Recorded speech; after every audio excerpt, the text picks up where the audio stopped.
Bakunzi b'Imana mukurikirana ibiganiro vy'insamirizo mu vyacu Bikira Mariya, abari hafi n'abari kure ku buhinga bwa none ndabaramukije nimugire amahoro ya Kristo. Turashikira ca gihe ciza aho dusoma tukazirikana ijambo ry'Imana Ecclesia idutegekaniriza. Uyu munsi dukoresha ibisomwa vyo kuwa kabiri Dominika 18 umwaka A, tukaba turiko duhimbaza kandi umweranda Yohani Maria Vianney yiswe umupatiri mukuru wa Ars. Nkaba nipfurije umunsi mukuru mwiza abasaserdoti bose kuko niwe muvunyi w'abasaserdoti, hanyuma cane cane ba patiri mukuru. Hanyuma uyu munsi rero nkaba ndabifurije guhimbaza uyu munsi mu kuzirikana ico Imana yatugize mu kutugira abasaserdoti mw'ibanga rya Yezu Kristo. Ibisomwa tuza gukoresha uyu munsi rero nkuko nama ndabigenza ndabereka aho biri, hanyuma tuze gufashanya tumaze gusoma ivyo bisomwa kwizirikana iryo jambo ry'Imana. Igisomwa ca mbere tugisanga mu gitabo c'umuhanuzi Yeremiya ikigabane ca 30 kuva ku karongo ka mbere gushika ku ka kabiri n'akarongo ka 12 gushika ku ka 15, akarongo ka 18 gushika ku karongo ka 22. Turasoma izaburi y'ijana na rimwe aho dusanga icitabirizo ngo igihe Imana izokoranya igihugu cayo ubunenhazwa bwayo buzokwibonekeza. Igisomwa ca kabiri ariyo nkuru nziza tuyisanga kwa Matayo ikigabane ca 14 kuva ku karongo ka 22 gushika ku karongo ka 36. Tubanze twumvirize rero ivyo bisomwa vyeranda imbere yo kubizirikana. Ivyo dusoma mu gitabo c'umuhanuzi Yeremiya. Ngaya amajambo Mukama yabariye Yeremiya. Umukama Imana ya Isirayeli yavuze ati: andika mu gitabo amajambo yose nakubariye. Isirayeli we, uruguma rwawe rwagusesereje, igisebe cawe nintakira. Nta wo kuvura igisebe cawe, nta n'imiti yo kukuvura. Abahora bakwikundira barakwibagiye bose, ntibakikubabaye no mu kantu na gatoyi. Erega naguteye nk'uko umwasi ahora atera, naguhanye bwa rubura kigongwe, kubera ibicumuro vyawe vy'akaziri, kubera ivyaha vyawe vy'umurengera. Igituma wiganyira kubera igisebe cawe niki? Igituma ububabare bwawe butavurika niki? Igicumuro cawe c'akaziri, ivyaha vyawe vy'umurengera nivyo vyantumye ngutera ko kabi kose. Ariko ndi mu gusanura insago za Yakobo, ntegwa imbabazi n'amazu yiwe. Igisagara kizosubira kubakwa hejuru y'umusaka waco, ingoro izosanurwa mu kibanza cayo. Niho bazoshemeza Imana bakavuza impundu mu kanyamuneza. Nzobagwiza ndeke kubagabanya, nzobaninahaza ndeke kubatetereza. Abahungu biwe bazoragama nka kera, ikoraniro ryiwe rizorama imbere yanje, nzohana abamuhahaza bose. Uwumugaba azova mu nda yiwe, umwami wiwe azokwamuka kuri we. Nzomwiyegereza nawe azonyegera. Nkako ninde mu bantu yokubahuka kunyegera? Ni jewe Umukama mbivumereye. Muzoba igihugu canje, nanje nzoba Imana yanyu. Iryo ni ijambo ry'Umukama.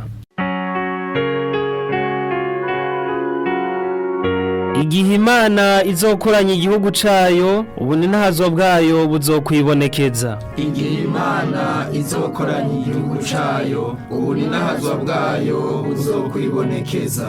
Ibihugu vyose bizotinya izina ry'Umukama, abami bo kw'isi bubaha inganji yiwe. Igihe Umukama azosubira kubaka Siyoni, igihe bazomubonera mu nganji yiwe, igihe azokumviriza igisabisho c'abarushwa ntanegure ico bamusavye. Igihe Imana izokoranya igihugu cayo, ubunenhazwa bwayo buzokwibonekeza.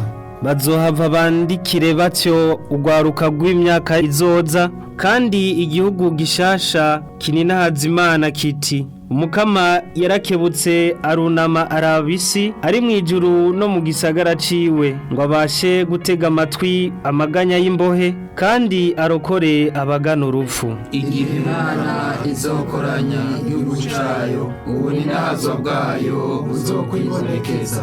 Abana b'abasuku bawe bazohangama, uruvyaro rwabo ruzohangama imbere yawe.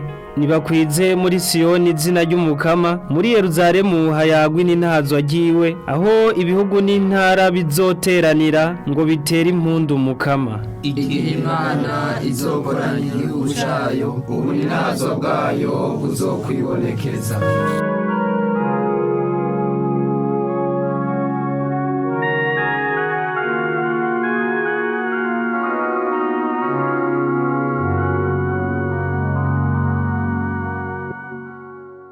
Aleluya, aleluya.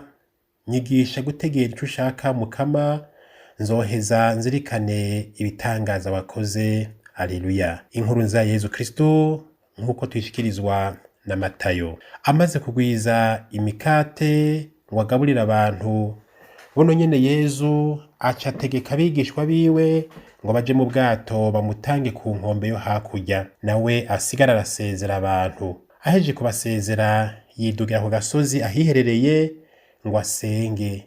Bugorovye ariyo akiri wenyene. Ubwato bwari bumaze gushika hagati mu kiyaga buzungagizwa n'ibisebuzi, umuyaga waturuka imbere yabwo. Buri mu guca aza iyo bari agendera ku mazi.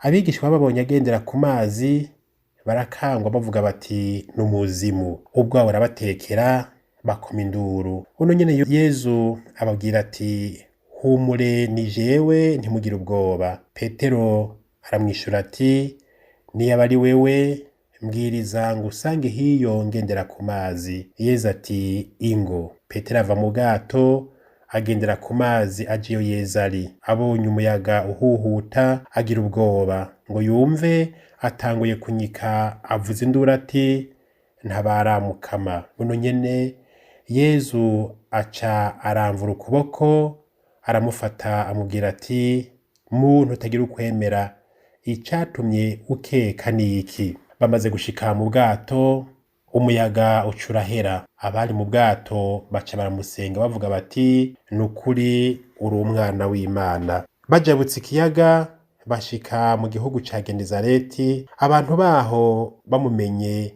barungika intumwa mu mihingo yose bamuzanira abagwaye, bamusaba ngo bapfe gukora ku buyonga bw'impuzu yiwe. Ababukoze bose bagaca bakira. Dushimagize iyi nkuru nziza ya Yezu Kristo.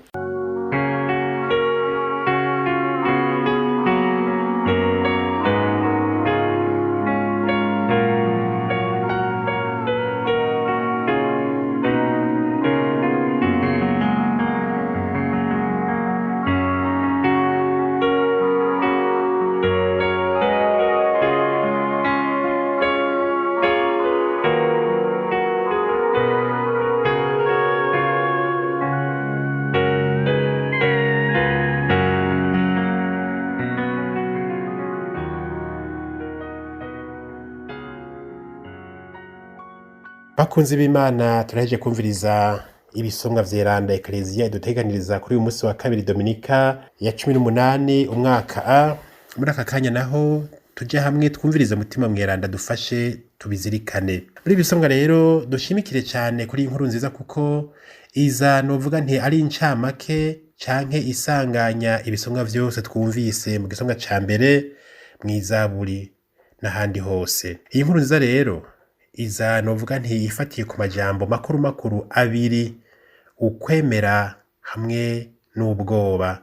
Novuga nti isano canke urugihushane kiri hagati y'ukwemera n'ubwoba. Ukwemera n'ubwoba ni ibintu bibiri iyo bihuye bitanga nk'ivyo twumva ngaha mu nkuru nziza.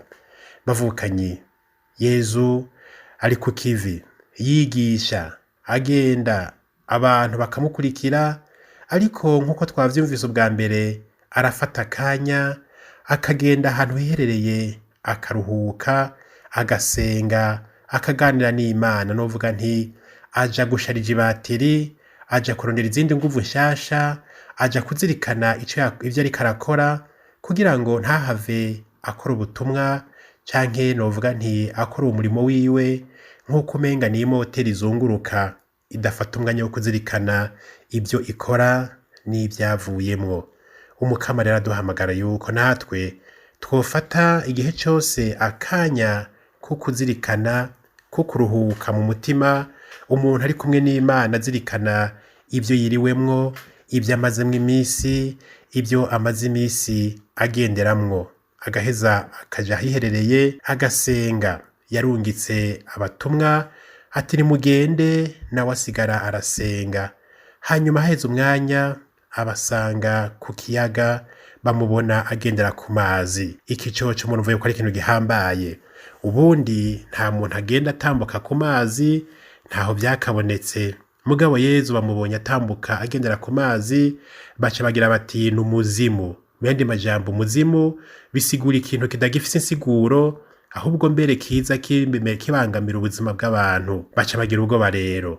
Kandi mumenye yuko amazi muri Bibiliya, cyane cyane ikiyaga, bisigura akazu canke ikibanza c'imizimu canke ibintu vya shetani, ibintu biza bihushanye no kwemera. Muribuka yuko na ca gihe Yezu yakura amashetani mu muntu, yahavuye akayarungika mu ngurube, izo ngurube zigaca zimera nka taxi vero canke taxi voiture canke taxi moto, izijana mu kiyaga, novuga nti mu kibanza cazo ca shetani. Shetani yavuze iti duhe rero ko udukuyemwo umuntu, mandi majambo turagusavye uducorere, uduhe akantu na gatoye, agafavere ko kuduha taxi vero canke taxi ngurube, izijane mu kiyaga zirirukanga zirohayo zigiriye mw'izo ngurube.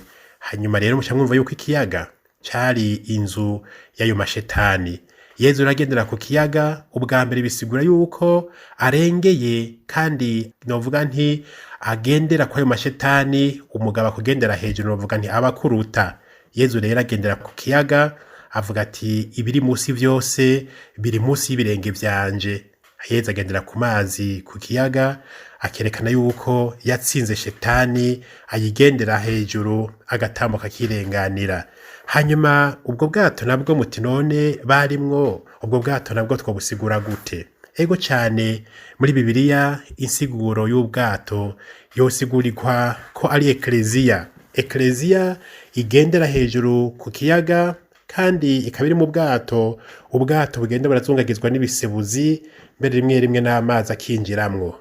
Ubwato buzungagizwa n'ibisebuzi ni ekleziya. Kuva novuga nti nigitangura yamye zungagizwa n'ibisebuzi vyaje mu mpande nyinshi zitandukanye, ariko ivyo bisebuzi ntibizigera biyitembagaza, kuko Yezu Kristo nubwo womenga ntitumubona neza hari mu kanya kamwe kamwe, aba ari kumwe natwe. Ni ukugira ngo aduha akanya ko kubona yuko tutari kumwe ataco twishoboza. Abatumwa barafashe inzira baragenda bamusize inyuma, niho ibisebuzi vyahakwa novuga nti kubarengera. Hanyuma amaze gushika araheza aratekanya ubwato, aratekanya ekleziya, aratekanya umutima w'umuntu. Mu gihe Yezu Kristo ari hari kuri y'Imana, nta buzima bushoboka, ibihuhusi bije bice bidutwara. Yezu rero agendera ku mazi. Hanyuma rero Petero aramubona, n'abandi batumwa baramubonye, ariko aramubwira ati niyaba ari wewe mbwira inzi yuri ngendera ku mazi, kuko Yezu yabwiye ati ni jewe. Ariko Petero avuga ati ikimenyetso wompa nuko noza nkagusanga hiyo ngendera ku mazi. Yezu yavuze amajambo make cyane ati ingo. Petero ava mu bwato agendera ku mazi ajiyo Yezu ari. Bavukanye, iyo umuntu afise ukwemera, ibidashoboka mbere birashoboka. Nanone twama tuvuga tuti ibidashobokera abana b'abantu imbere y'Imana birashoboka. Petero rero afise ukwemera yaragendeye ku mazi, ariko haheze umwanya atangura gukekeranya, atangura kugira ubwoba. Vyasigura iki? Bwa mbere yari afise ukwemera gukwiye, kuko yabona uwumuhamagaye ari we yemera, ari wakurikira, ari wagenda agana.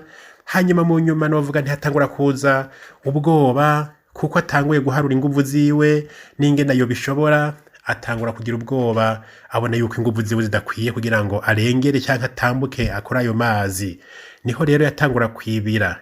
Ego cyane, iyo umuntu atanguye kugendera ku nguvu ziwe, atanguye kwimvira yuko byose bishobora, atatangura kwibira, nta kindi kiba gisigaye. Kuko tudahanze amaso Yezu turanyika. Tutagiye tugana Yezu yaduhaye ubutumwa, tutagiye tugana Yezu atwereka iyo tuja, turanyika. Kandi tudakomye induru nka Petero ngo tuti Mukama ntabara, turanyika koko, ugasanga twatwawe na ya mashetani nyene, kuko tuba tugiye mu nzu yayo. Petero rero aratabaza. Petero yagize ukwemera ubwa mbere, hamuko kwemera kugenda kugabanuka. Ni nka kagatete, nka wa wundi wa mubi vyaza kubiba. Turibuka imbuto yabiba zikagwa ku mabuye canke ahandi hose, zikabanza zikamera. Kwa kwemera ukamenga kuraje, ariko heza kanya uko kwemera kukanirwa n'ibindi bintu canke kukazingama.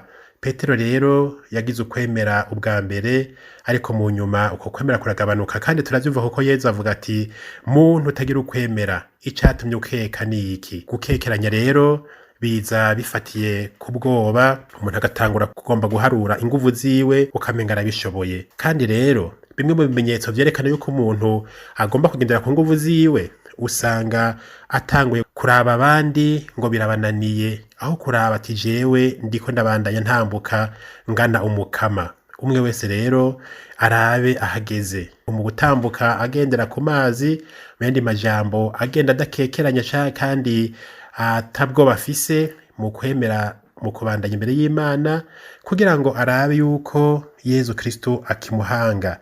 Uwudahanga Yezu Kristo aranyika, kandi uko kunyika gushobora no kumujana kure.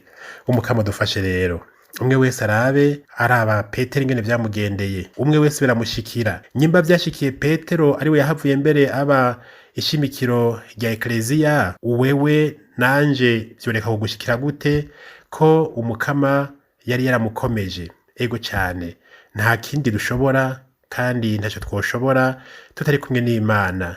Abashoni sitati nibo bakunda kubivuga bati tutari kumwe ntacyo twokwishoboza. Ego cyane, umukama dufashe uyu munsi natwe tugira uku kwemera mbere kumeze nk'uko aba bantu bahavuye baza bakazanwa n'abantu bavuga bati twabonye wa wundi akiza abagwaye, hanyuma bakagira ukwemera bavuga bati naho botureka tugakora ku buyonga bw'impuzu ziwe duca dukira. Ego cyane, umwe wese akagira ukwemera nk'uko, naho nokora ku buyonga bw'impuzu ziwe nca nkira. Yezu Kristo rero uyu munsi ntadusaba amajambo menshi cyane, ahubwo adusaba kwemera, adusaba kwemera hanyuma tugakira. Umukama dufashe natwe tugira uko kwemera, hanyuma twumve yuko tugenda dutekanye, dutambuka dushingura mu mpande zose, no mu byo dukora, no mu migambi umuntu abikararangura cyane cyane y'Imana, naho boyigwanya gute, ufise ukwemera ukawugendana na Yezu nta kigutera ingorane, uraheza ukabandanya, kandi Yezu arabihezagira. Umukama abazigame, abakomereze ukwemera, kandi twame duca kuri Bikira Mariya kuko niwe yagize ukwemera kw'akarorero gusumba abandi bose. Yohani Mariya vyari mweranda, dusabire. Kw'izina rya Data n'irya Mwana n'irya Mutima mweranda, amen.